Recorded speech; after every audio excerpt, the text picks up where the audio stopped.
Assalamualaikum warahmatullahi wabarakatuh. Halo semuanya, perkenalkan nama saya Nur Iliin dengan NIM 231031222005. Di sini saya akan memberikan jawaban dalam bentuk animasi sebagai pemenuhan ujian tengah semester mata kuliah manajemen dengan dosen pengampu Ibu Ana Nur Faidah SOMSC. Happy watching and enjoy! Materi yang pertama yaitu pentingnya tanggung jawab sosial dan beretika dalam sebuah organisasi.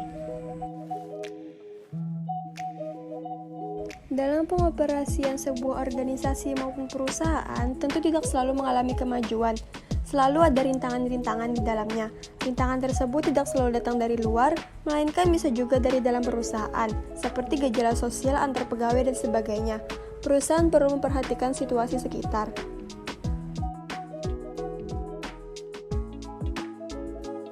Pentingnya etika dalam sebuah organisasi.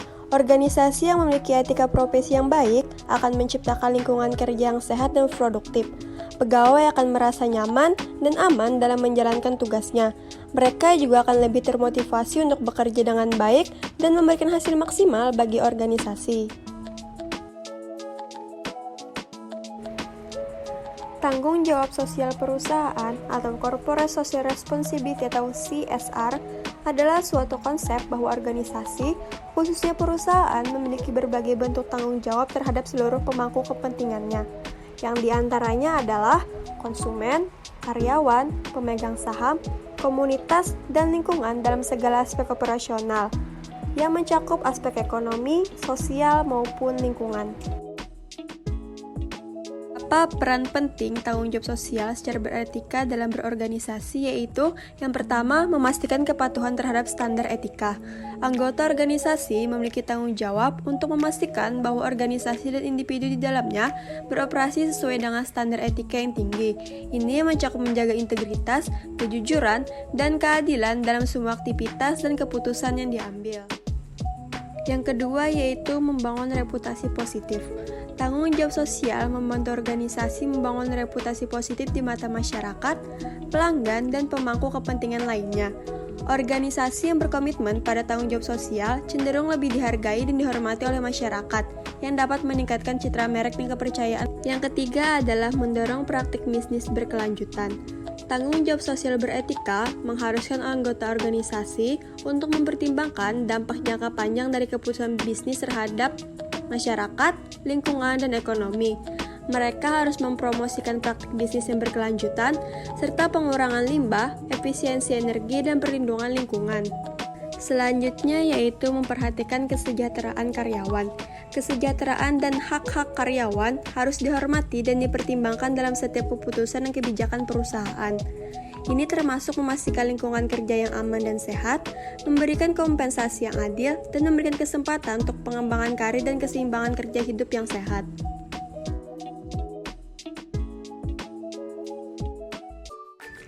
Selanjutnya, meningkatkan daya saing. Tanggung jawab sosial dapat menjadi sumber inovasi dan diferensiasi yang memungkinkan organisasi untuk lebih kompetitif di pasar. Dengan mengembangkan produk dan layanan yang lebih berkelanjutan dan bertanggung jawab, organisasi dapat menarik pelanggan baru dan memperluas pangsa pasar mereka. Dan yang terakhir adalah mengelola resiko dan kepatuhan hukum. Dengan mematuhi standar etika dan hukum, dapat membantu organisasi mengelola resiko reputasi dan hukum yang dapat muncul dari perilaku tidak etis atau pelanggaran hukum. Yang selanjutnya yaitu contoh kasus mengenai pentingnya tanggung jawab sosial dan beretika dalam sebuah organisasi. Tanggung jawab sosial perusahaan dan kesehatan anak balita, kasus pada PT Pertamina TBBM Bandung Group. Gizi buruk anak balita di perkotaan disebabkan oleh faktor ekonomi, faktor pelayanan kesehatan, dan faktor hereditas. Kesehatan anak yang berusia di bawah 5 tahun masih sangat bergantung pada ibu. Keterlibatan dan peran serta perusahaan melalui kegiatan-kegiatan tanggung jawab sosial perusahaan atau TJSP dapat dilakukan melalui program-program yang mendukung kesehatan ibu dan anak. Melalui program Sehati, Sehat Ibu dan Anak Tercinta, dan Omaba, Objek Makanan Balita, yang memiliki tujuan untuk meningkatkan kesehatan serta menurunkan angka anak balita gizi buruk, sekaligus meningkatkan kesehatan ibu dan anak di Kota Bandung.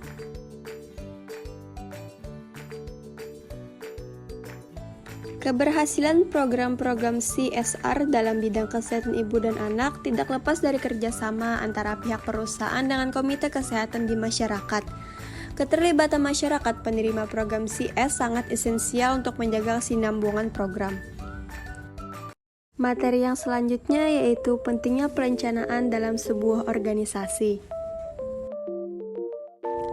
Perencanaan adalah proses membuat rencana untuk mencapai tujuan tertentu. Ini termasuk mengidentifikasi tujuan yang ingin dicapai, menganalisis situasi saat ini, dan mengembangkan strategi untuk mencapai tujuan tersebut. Perencanaan juga mencakup mengalokasikan sumber daya seperti waktu, uang, dan tenaga untuk mencapai tujuan yang diinginkan. Perencanaan bertujuan untuk membantu individu atau organisasi mencapai hasil yang diinginkan dengan efisien dan efektif. Secara keseluruhan, perencanaan menjadi aktivitas yang sangat penting, utama dan pertama dalam sebuah organisasi karena membantu mengarahkan tujuan, mengurangi ketidakpastian, meningkatkan efisiensi dan efektivitas, mendorong konsistensi dan konsentrasi, serta memberikan dasar untuk mengukur kinerja. Alasan mengapa perencanaan itu penting, yang pertama yaitu mengarahkan tujuan. Artinya, perencanaan memungkinkan organisasi untuk menetapkan tujuan jangka pendek dan jangka panjang, serta mengidentifikasi langkah-langkah yang diperlukan untuk mencapainya. Dengan merencanakan dengan baik, organisasi dapat mengarahkan sumber daya dan upaya mereka ke arah yang sesuai dengan visi dan misi mereka. Perencanaan juga membantu individu atau organisasi mencapai tujuan yang diinginkan dengan cara yang terorganisir, efektif, dan efisien. Perencanaan juga dapat membantu menghindari masalah atau hambatan yang mungkin terjadi selama pelaksanaan kegiatan. Yang kedua yaitu mengurangi ketidakpastian. Perencanaan membantu organisasi mengidentifikasi risiko dan peluang yang mungkin dihadapi di masa depan.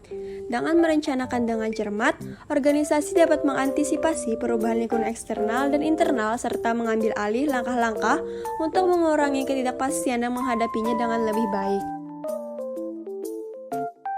Perencanaan juga membantu dalam mengidentifikasi dan mengelola risiko yang mungkin terjadi, sehingga memungkinkan untuk mengambil langkah-langkah pencegahan atau pemulihan yang tepat.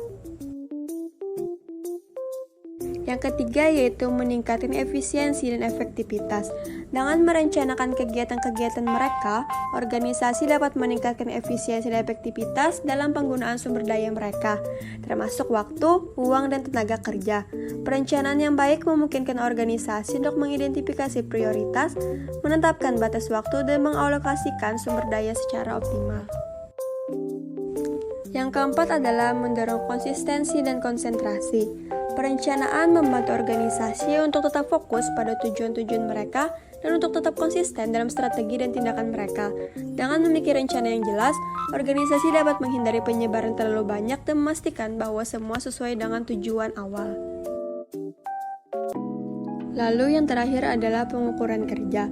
Perencanaan memberikan dasar untuk mengevaluasi kinerja organisasi dan mengukur kemajuan terhadap tujuan-tujuan yang ditetapkan. Dengan memiliki rencana yang jelas, organisasi dapat dengan mudah menentukan apakah mereka mencapai target mereka atau perlu menyesuaikan strategi mereka. Yang selanjutnya yaitu contoh kasus mengenai pentingnya tanggung jawab sosial beretika dalam sebuah organisasi. Perencanaan dalam sebuah organisasi dalam bentuk usaha catering. Pada saat ini, banyak orang yang ingin membuat acara atau kegiatan secara simpel dan efisien. Contohnya, dalam hal penyiapan makanan dan hidangan. Biasanya mereka lebih memilih untuk memesan makanan daripada membuatnya sendiri dengan alasan pertimbangan waktu dan tenaga walaupun memang sedikit mahal. Dengan merencanakan sebuah usaha, kita harus menganalisa keunggulan kelemahan pesaing serta kemampuan untuk bersaing. Proses perencanaan itu yang pertama meliputi aspek manajemen, yaitu menentukan berapa modal yang dikeluarkan, siapa yang mengelola bisnis, siapa yang memasak, siapa yang menyajikan, siapa yang mencari bahan makanan, siapa yang mengantar pesanan, dan berapakah jumlah tenaga kerja yang diperlukan. Selanjutnya yaitu aspek pemasaran. Yang pertama ada target pasar, yaitu menentukan siapa target pasar bisnis, mencari masyarakat maupun instansi yang memungkinkan melakukan pemesanan catering. Yang kedua ada konsep pemasaran. Perlu untuk mensurvei pesaing-pesaing lain, mencari hal yang membuat usaha kita lebih terlihat unggul daripada pesaing. melihat apa saja kiranya makanan yang banyak diminati oleh kalangan konsumen, serta selalu membuat menu-menu baru agar konsumen tidak bosan. Tentunya harus memperhatikan rasa dan kualitas. Yang ketiga, penetapan harga. Dalam menentukan harga, selain harga bahan baku, tenaga kerja, kita juga perlu memperhatikan harga dari pesaing lain. Dan yang terakhir adalah aspek operasional, yaitu menentukan kemampuan diri maupun keterampilan dalam masakan. Pastikan bisa mengelola bisnis dengan baik. Apabila dibutuhkan, rekrutlah orang yang bisa membantu dalam jalannya usaha. Lokasi juga perlu diperhatikan. Cari lokasi strategis yang mudah untuk diketahui dan dijangkau oleh orang-orang. Penentuan produk. Dalam menentukan produk, kita perlu mencari supplier bahan baku yang murah tetapi tetap berkualitas. Lalu, produk yang dihasilkan harus enak, menarik, berkualitas, serta rasanya konsisten tidak berubah-ubah. Tentukan juga produk apa saja yang ingin kita jual, misalnya ingin menjual nasi kuning. Apa saja komponen pelengkapnya, pilihlah lauknya, sayur maupun kerupuk juga perlu diperhatikan. Distribusi dan promosi. Bisnis catering adalah bisnis kepercayaan dan rasa. Untuk membuka pasar, mulailah dari acara ajak keluarga, lalu beri label usaha kita. Ini merupakan sarana promosi dan branding. Lalu perhatikan juga kualitas dan rasa masakan. Dengarkan apabila ada kritikan mengenai rasa dan improve lebih baik ke depannya. Dan materi yang terakhir adalah jurnal mengenai penerapan nilai-nilai Pancasila pada manajemen sumber daya manusia di era globalisasi. Sebagai dasar negara, Pancasila mempunyai sila-sila yang saling berkaitan dan merupakan satu kesatuan sistematis, haruslah dijadikan sistem moral dan etika yang mendasar dalam kehidupan bermasyarakat, berbangsa, bernegara, serta dalam berbudaya. Oleh karena itu, Pancasila sebagai fungsi pijakan serta landasan moral dan etika untuk dasar hukum dalam kehidupan berbangsa dan bernegara. Sumber daya manusia atau SDM merupakan sumber suatu keorganisasian, baik dalam perusahaan besar yang memiliki fungsi besar sebagai alat, sehingga harus dilatih dan dikembangkan kemampuannya. Sumber daya manusia atau SDM merupakan faktor kunci dalam persaingan global untuk menciptakan SDM yang memiliki keterampilan serta berdaya saing yang tinggi dalam persaingan global. Manajemen sumber daya manusia atau MSDM bertugas dalam membuat dan melaksanakan strategi untuk pengembangan sumber daya manusia agar dapat beradaptasi dalam kondisi persaingan global, menerapkan strategi menanamkan nilai-nilai Pancasila pada pelaksanaannya. Nilai-nilai Pancasila dibutuhkan sebagai nilai-nilai pemersatu bangsa untuk menghadapi era globalisasi yang bersinergi di dalam arus perubahan informasi dan teknologi yang begitu cepat. Hal yang dapat kita lakukan agar nilai-nilai Pancasila sudah pudar ini tumbuh kembali dalam kehidupan kita yaitu dengan cara menanamkan serta menjalankan ajaran agamanya dengan baik, lalu kita dapat menanamkan serta mewujudkan nilai Pancasila dengan baik, menegakkan supremasi hukum, serta selektif dalam pengaruh globalisasi baik dari sektor politik, ideologi, ekonomi, sosial budaya, bangsa juga merupakan cara-cara yang dapat kita lakukan untuk menumbuhkan kembali nilai-nilai luhur Pancasila dalam kehidupan. Perilaku-perilaku yang harus dimiliki dan dikembangkan oleh organisasi sumber daya manusia yang berkaitan dengan Pancasila di era globalisasi ini yaitu yang pertama religius, sikap dan perilaku patuh dalam melaksanakan ajaran agama. Yang kedua jujur, perilaku agar dapat selalu dipercaya. Yang ketiga toleran, saling menghargai perbedaan. Yang keempat disiplin, tindakan patuh dan tertib terhadap suatu aturan. Yang kelima kerja keras, perilaku upaya sungguh-sungguh dan menyelesaikan tugas dengan sebaik-baiknya. Yang keenam kreatif, berpikir dan melakukan sesuatu untuk menghasilkan cara atau hasil yang baru. Yang ketujuh mandiri, sikap dan perilaku yang tidak mudah tergantung pada orang lain.